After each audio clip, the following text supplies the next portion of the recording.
Hi, okay. Another video in our series on sustainability. This one's going to be about a thing called inhibitors. What are inhibitors? They're obviously things that stop us, or inhibit us, from doing better, from doing more, from being more in conformity with the principles of, in this case, développement durable or sustainability, as you wish to call it. So what do I mean by this? Well, for 30 years now, more, we have had the message of sustainability from the Brundtland Report in 1987, 88, 98, 108, 118. I mean, we're getting on, aren't we, now? So what's stopping us? Why aren't we doing more? Can I take you back to AIDA, something I've mentioned before? A very, very simple model approach: awareness, interest, desire, action. Is it just that we're not aware? Let's take the A. Is it that we're not aware? How is that possible? How is it possible that we're not aware that things are changing? Just today, it happens to be Tuesday, 21st of April, during the period of COVID confinement.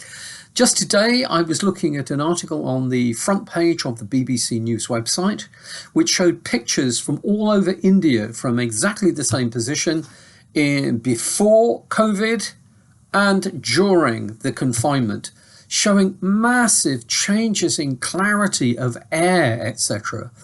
We know what we're doing. We can see very clearly the results of what we're doing, especially when we take away our normal actions. The evidence is there for us all to see, to hear.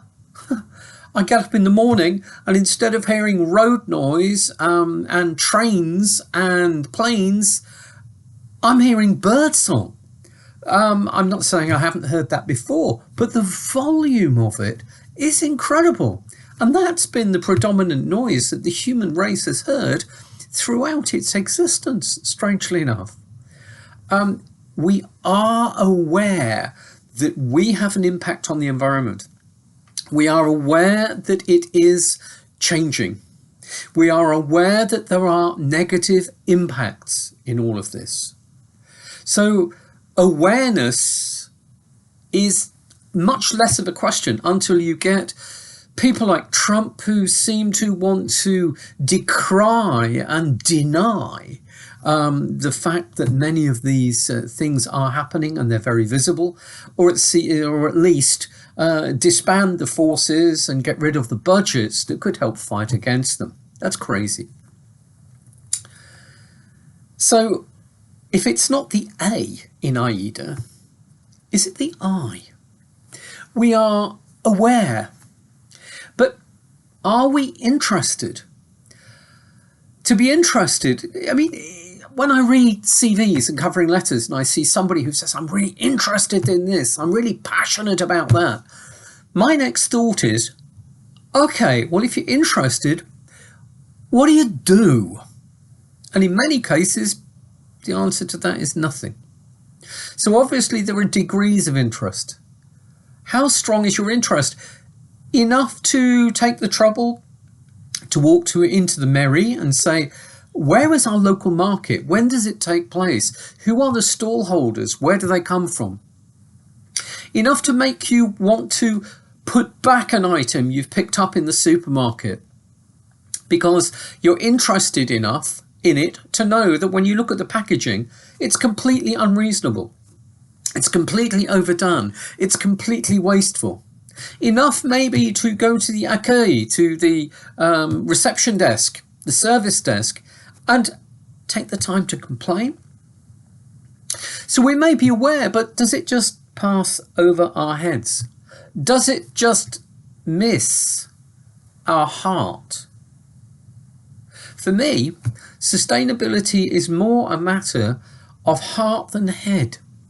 The head follows the heart.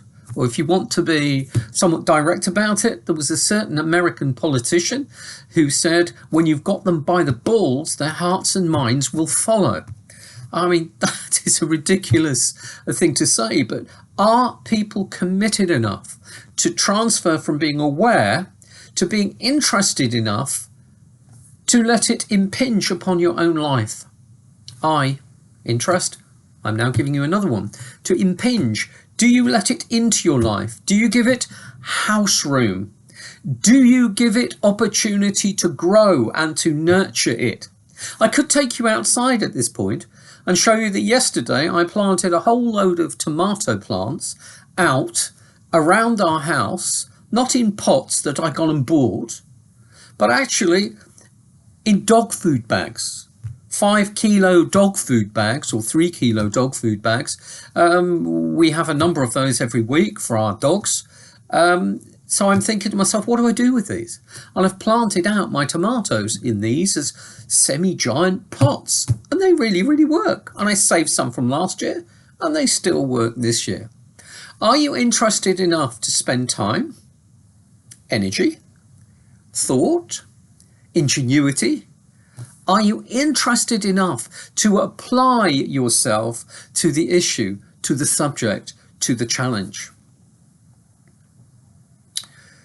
It's a question of degree, I suppose. I'm not saying we're there yet. As a family, we're trying. We're making progress. We're being more critical. Every time I go to our recycling bag, which is made out of dog food bags, of course. We've actually had them made to put all our recycling stuff in. I then take up the stairs to our yellow bin outside. Every time I'm about to put something in it, I think to myself, if things were really tough, could I make this?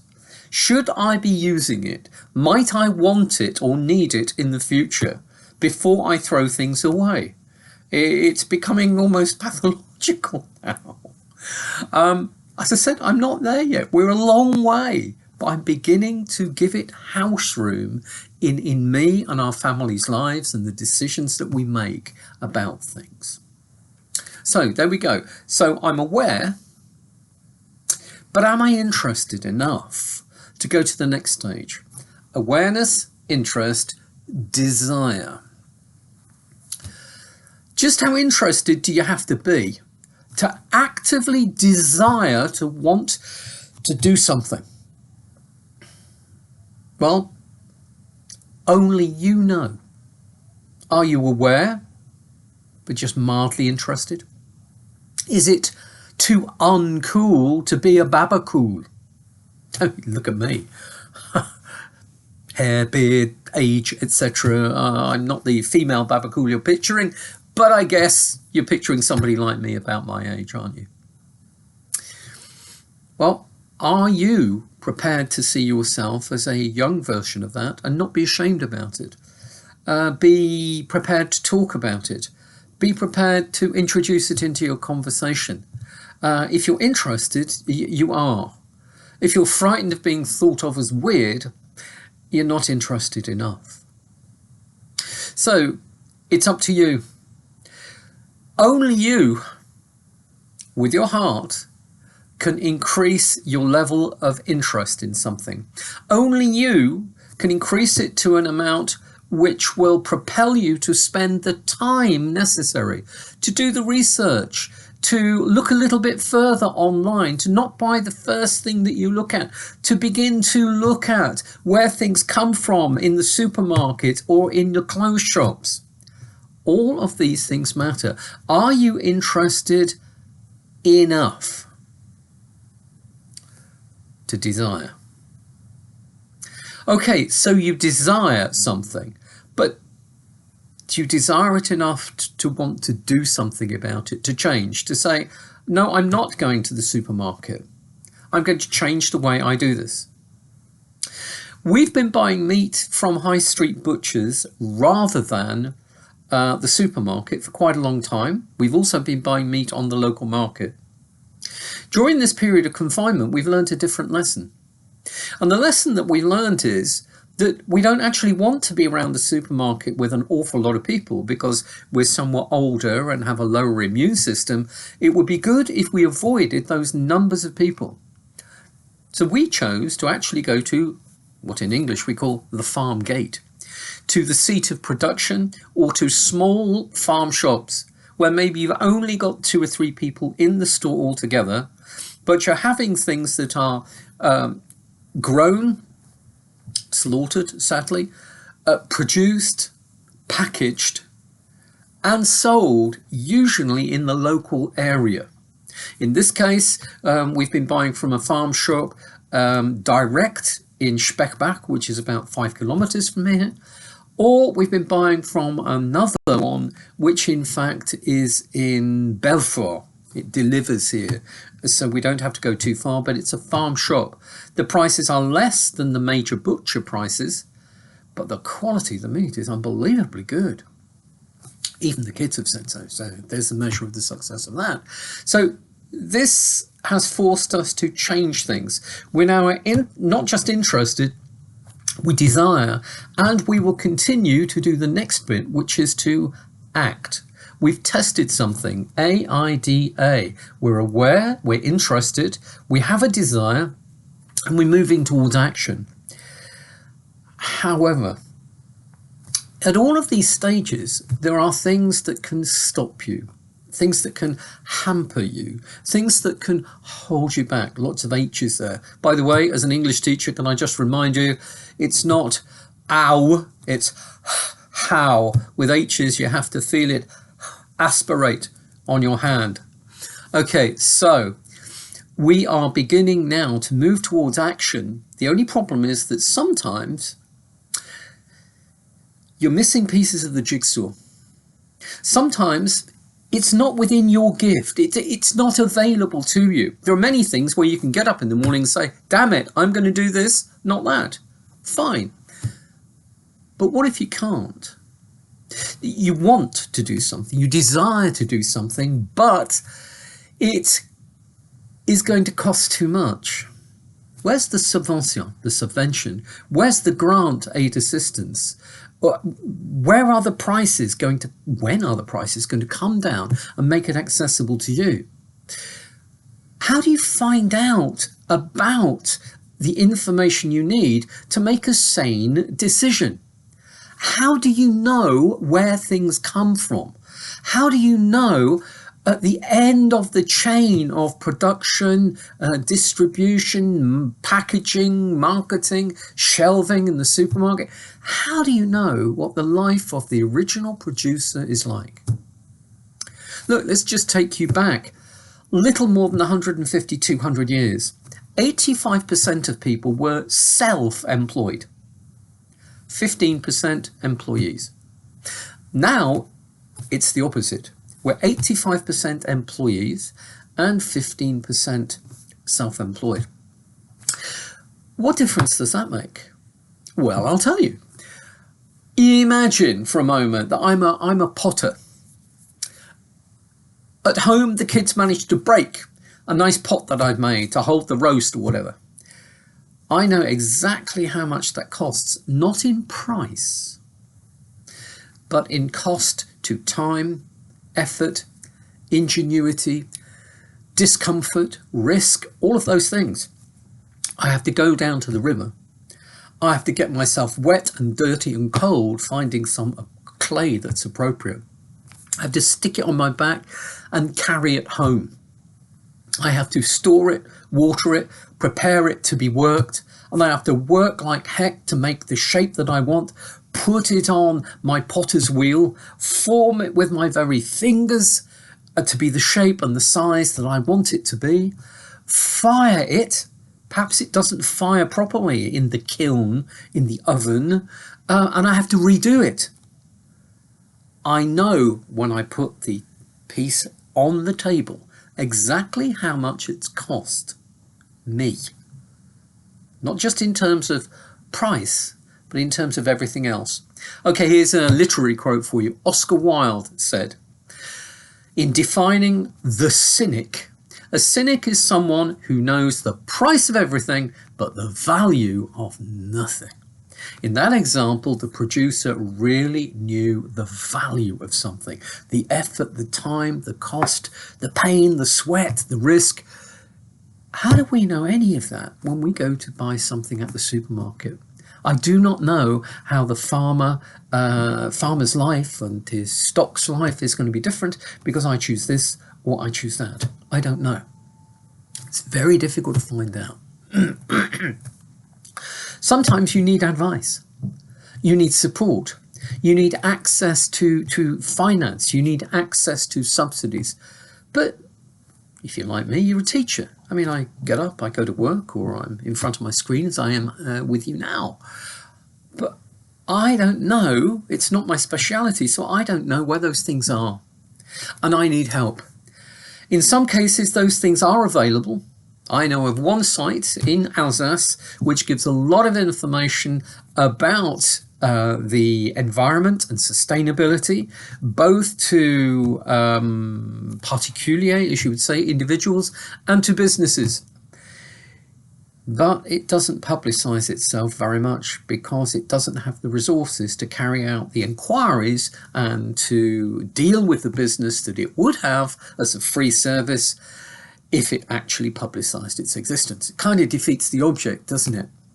Now, there's 1,000,001 of these inhibitors for all of us. Some of them we share, some of them are different. But if we are actually going to achieve anything in sustainability terms, we have to, where it's in our power, make consciously positive decisions to change.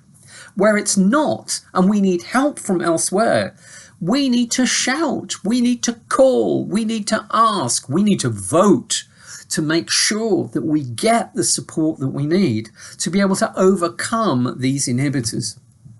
So in many of the assignments that I'm setting you, particularly the one that's called Can the Planet Afford Me?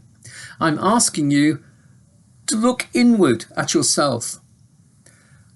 How good are you in sustainability terms? What's stopping you? What are you prepared to do about it? What are you not prepared to do about it? And where you need the help. Because for all of these grand plans that we have at global level, and there are no end of them, and these plans to give us grants for hybrid cars and things like this, all very good. But actually at the individual level, for the most part, they don't help most of us with the very basic issues that we have.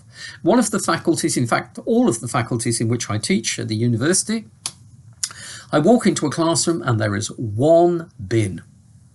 I'm a corbeille. I may have 50, 100, 150 students in it.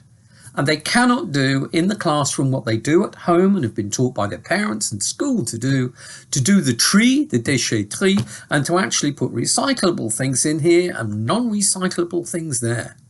Sometimes the basic things are just not there, and they inhibit us from doing the right thing. So to change the world, we need to overcome these inhibitors operating at an individual level. So my challenge to you is, what are your inhibitors? What will you do? What won't you do? Where do you need help? And will you go and fight for it so that you can change your corner of the world too, and I can change mine? Okay, thank you very much, and see you later.